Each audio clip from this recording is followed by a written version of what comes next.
internetu live Buzz TV ndaw si nag di wuyee ci turu Ndella Madior Diouf nekk ab femme de fer nag la nga xam ne bii moom moo ko dal ni ki tey jii ni ko loo xam ne bii lu sedd la benn yoon ndax kooku di Ndella Madior Diouf nag dafa ubbi woon benn centre boo xam ne bii dañ fa doon téye lii di ay xale. ginnaaw bi nga xam ne bii nag mu nga fa doon téye nag lii di ay xale nag koo xam ne bii da nga am sa doom te nekk koo xam ne bii daal.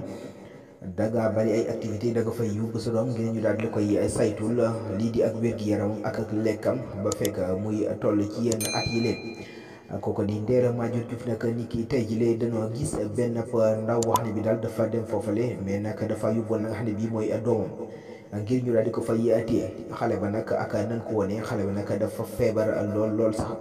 ba sax mujj ñoo jot ci ay xibaar ne nag bébé boole dafa mujj daal di ñàkk bakkanam ñenn ñi nag nee nañ bébé mu nga tudd bébé Mouhamed ak nga xam ne bii nag mooy Ndella Madior Diouf buñ sukkandikoo ca ka nga xam ne bii moom mooy nekk waajur ci xale boobale di nee na nag kii di Ndella Madior Diouf dafa seetaan naan doom joojalee daal di dem nag di tëdd ak di def li nga xam ne bii mooy lu ko neex daal di bàyyi kookale mu daal di feebar boo xam ne bii mu métti la lool sax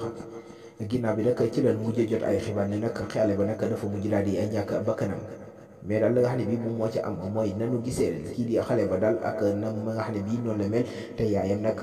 wala ka nga xam ne bii daal moom moo doon wax ci boobule vidéo nee na nag xale bi ban koy indi foofale melutoon noonu mais ginnaaw bi daal na nga xam ne bii noonu la gis daal situation ba dafa doy waar lool sax ci xale boobale ginnaaw bi nag ci lan jot ay xibaar ne nag kooka dafa mujj daal di ñàkk bakkanam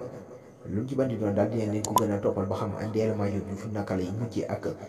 papa xale boobale ak ay waajuram